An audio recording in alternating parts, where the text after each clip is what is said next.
যারা নবীদের ব্যাপারে হালকা শব্দ বলবে যে নবী আমাদের মতো সাধারণ মানুষ ছিলেন, নবী নিঃসন্দেহে মানুষ ছিলেন, 1000 বার 2000 বার কোটি বার নবী যদি কেউ নবীকে মানুষ স্বীকার না করে সে সাথে সাথে কাফের হয়ে যাবে।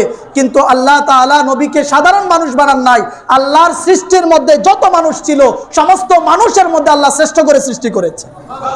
নবীরা সাধারণ মানুষ না, নবীগণ সাইয়্যিদুল বাশার, আফজালুল বাশার, নবীরা শ্রেষ্ঠ মানুষ ছিলেন, নবীদের সাথে কোনো তুলনাই হয় না।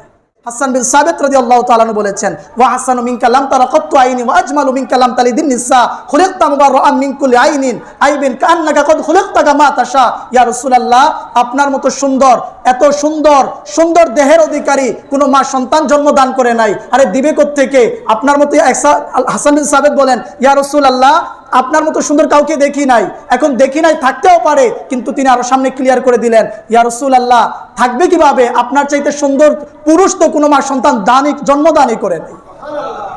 এবং আল্লাহ তাআলা আপনাকে সকল ধরনের ত্রুটি থেকে মুক্ত করে, সকল ধরনের দোষ ত্রুটি থেকে মুক্ত করে আপনাকে সৃষ্টি করছে। আর আমি হুজুর হয়ে বলছি, হুজুর আমাদের মতো দোষে গুণে ভরা মানুষ ছিলেন। আল্লাহ তাআলা আমাদেরকে এগুলো থেকে হেফাজত করুক। আমি একটা বক্তব্য শুনেছিলাম, আমাদের এক সমাজের মধ্যে একজন ওয়াইজিন ছিলেন, তিনি বলছেন যে আমাদের নবী নাকি আমাদের মতো সাধারণ দোষে গুণে ভরা মানুষ ছিলেন। চিন্তা করেন, অথচ সাহাবিয়া রাসূলরা বলছেন, মা রাআইতু শাইআন আহসানা মিন রাসূলিল্লাহ।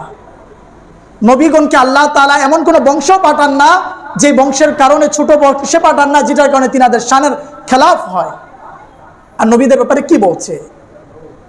আমরা এদের থেকেও বাঁচতে হবে। যারা নবীদের ব্যাপারে হালকা শব্দ বলবে যে নবী আমাদের মতো সাধারণ মানুষ ছিলেন, নবী নিঃসন্দেহে মানুষ ছিলেন, 1000 বার 2000 বার কোটি বার যদি কেউ নবীকে মানুষ স্বীকার না করে সে সাথে সাথে কাফের হয়ে যাবে।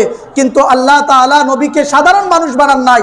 আল্লাহর সৃষ্টির মধ্যে যত মানুষ ছিল সমস্ত মানুষের মধ্যে আল্লাহ শ্রেষ্ঠ করে সৃষ্টি করেছে। নবীরা সাধারণ মানুষ না, নবীগণ সাইয়্যিদুল বাশার, আফজালুল বাশার, নবীরা শ্রেষ্ঠ মানুষ ছিলেন, নবীদের সাথে কোনো তুলনাই হয় না। তো আল্লাহ তাআলা আমাদেরকে বদ আকীদা থেকে এবং আল্লাহ তাআলা নবীদেরকে আয়েব থেকে, ত্রুটি থেকে মুক্ত করে। হাসান বিন সাবিত রাদিয়াল্লাহু তাআলা আনহু বলেছেন, ওয়া হাসানু মিনকা লাম তারা কাত্তু আইনি ওয়া আজমালু মিনকা লাম তালিদিন নিসা খুলিকতা মুবাররাআন মিন কুল্লি আইনিন আইবিন কান্নাকা কদ খুলিকতা কামা তাশা। ইয়া রাসূলুল্লাহ, আপনার মতো সুন্দর, এত সুন্দর সুন্দর দেহের অধিকারী কোনো মা সন্তান জন্মদান করে নাই। আরে দিবে কোত্থেকে? আপনার মতো হাসান বিন সাবিত বলেন, ইয়া রাসূলুল্লাহ, আপনার মতো সুন্দর কাউকে দেখি নাই, এখন দেখি নাই, থাকতেও পারে। কিন্তু তিনি আরো সামনে ক্লিয়ার করে দিলেন, ইয়া রাসূলুল্লাহ, থাকবে কিভাবে? আপনার চাইতে সুন্দর পুরুষ তো কোনো মা সন্তান জন্মদানই করে নাই।